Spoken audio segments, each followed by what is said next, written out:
Hey everybody, it's Yusuf for Dad's Free Time Game Reviews, where I review the games that I play when no one needs me.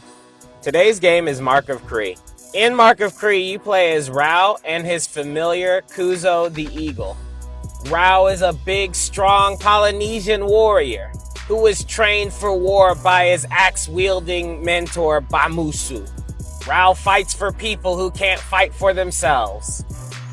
But then he gets caught up in a plot against his people when a sorcerer from a different tribe hires him to get a scroll that is part of a spell that grants the sorcerer immense power.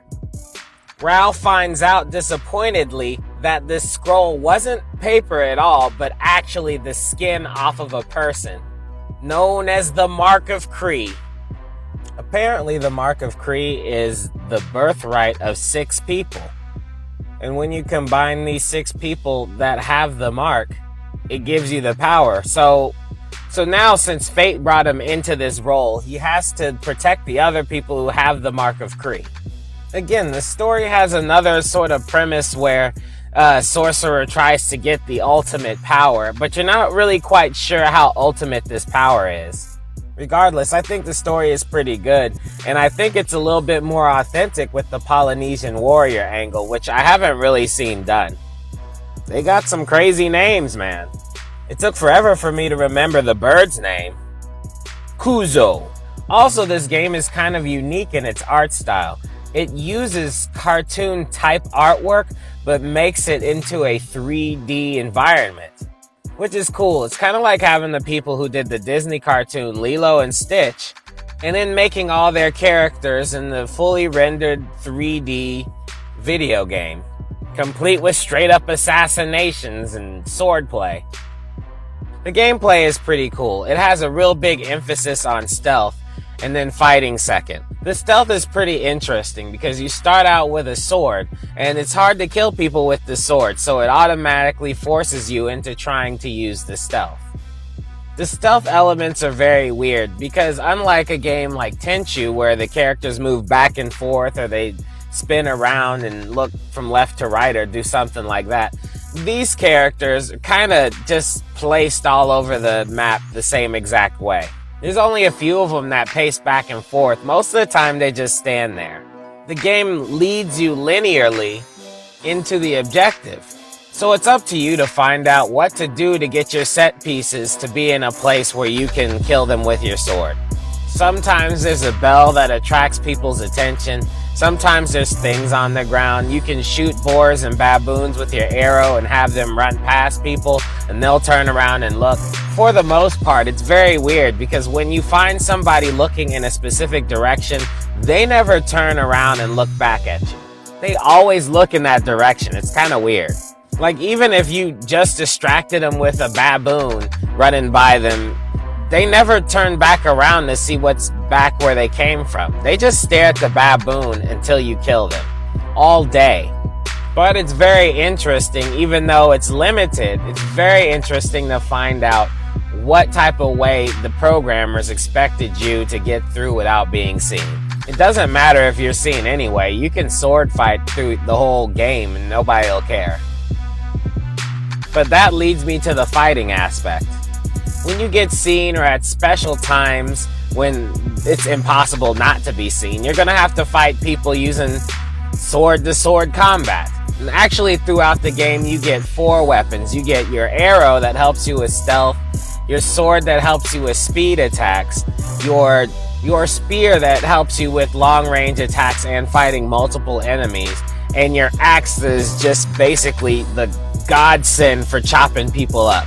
The way you get these weapons are all involved in the story, so you usually get the axe at the end. Don't be happy about that. With the sword and the spear, it's basically like kind of a rock, paper, scissors thing. If you use your sword against other people that have swords, they're able to interrupt your combat. So you have to get close to them, and when you start your combos, they can just counter your combos. And if you use the spear, you can knock them back a little bit further when you contact them, which doesn't allow for them to counter you. So you can do your combos more often. Now, speaking of combos, every weapon has a specific type of combo. that are all started from the button that you assign to the characters that you're trying to defeat. Now let me back up a little bit. Mark of Kree has a very interesting fighting mechanic in which you use the right joystick in order to select the people that you need to fight. You can fight groups of people by swinging your joystick around, highlighting every person, and they're all assigned a square, circle, X, or a triangle. So then you can battle them all like that by just pushing the assigned button, and then Rao will try to beat up that person that's assigned to the button. However, if you fight one person and assign them one button, then you can do combos on that one person. So let's say a person is assigned the X button. If you push the combo X square square X, Rao will do a specific combo and end with a kill if he can get the whole combo off, which is way cooler than fighting people straight up. With the cartoony animations, man, these kills are great. He like stumbles into people and stabs them right through the chest. They're vicious and barbaric. So it doesn't really pay to assign all your buttons to different people when you're in a big melee. You want to concentrate on one person so you can do the combo and hopefully kill them at the end. The only problem with this mechanic is that when you use the right joystick to control who you attack, you can't control the camera. And when you're playing a game of stealth, you need to control the camera so that you can see what's going on. Now they try to cover this up by having you use Kuzo, the bird, to fly ahead, and you can look through Kuzo's eyes and see where people are going and what people are doing. And then you can plan ahead. But I mean, with the combos all attached to fighting one person, the need for you to use a camera, I mean, I would rather they just have done it the normal way and had people just fight regularly. Also, it kind of sucks if you're close to a wall. Rao's weapon will ricochet off the wall, and it doesn't happen with the enemy. So if you have to fight people in close quarters combat and you assign your stuff to one person, Rao will forever be in this weird moving mode where he can't really escape. You have to click the R3 button, which is pushing down on the joystick, so that it disassigns people from your weapon and you can run away freely. I mean, I get it. If the fighting system was too fun, you wouldn't do stealth. You just run up on people and hit them in the head. But still, in the areas that you actually do have to fight people, it's not as fun as it can be. The bosses are absolutely non-existent. Boss fighting here is basically you having to fight hordes of bad guys. And once you kill them all, you move to the next level. There was a stage in which you have to fight two guys with big old axes. But if you just spam them with your sword, eventually you'll trip them and you can stab them on the ground. I found out that you could stab them 2 times successfully on the ground and kill them. The first time knocks off all their armor, the second time kills them straight up. Not much of a boss fight. A few extra things to note. Every stage has these things called Bamusu's challenges. Alright, if you finish all of the challenges, you get to unlock cheats, you get arenas to open up. When you go into the arenas, you have to fight hordes of people. You have to kill them a specific amount in a specific amount of time, or you just have to straight up kill everybody. These arenas are hard as balls. Even if you use cheats on the arenas, they're still very difficult. The reason they're difficult is because the guys don't die right away. If you cut off somebody's limbs, they still crawl on the ground.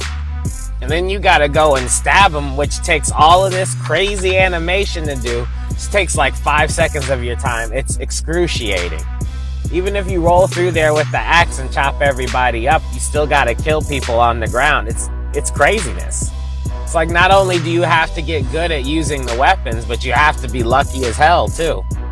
The extra suits are okay for a novelty. There's only a few of the suits that actually I would change to as Rao so I can enjoy the game at a different type of skin.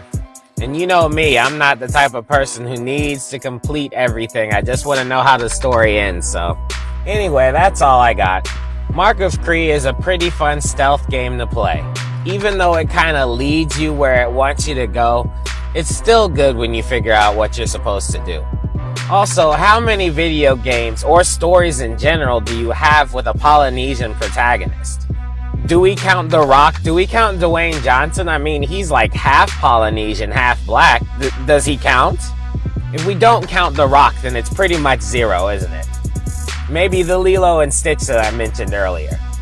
But even though your character's big and strong, looks like a football player or a rugby player, don't expect to be able to just fight people straight up. Use the stealth. I mean, it's pretty cool. The animations are on point and all of this stuff. It's a great game. And there's 2 of them, which I will be reviewing the second one anytime. If you want to see a speed paint of the artwork that I did for this game, that's on my YouTube channel, Crafty Acuity. Just like all the artwork I do for these reviews. If you want to see more footage of the game, I have the Let's Play here on this channel.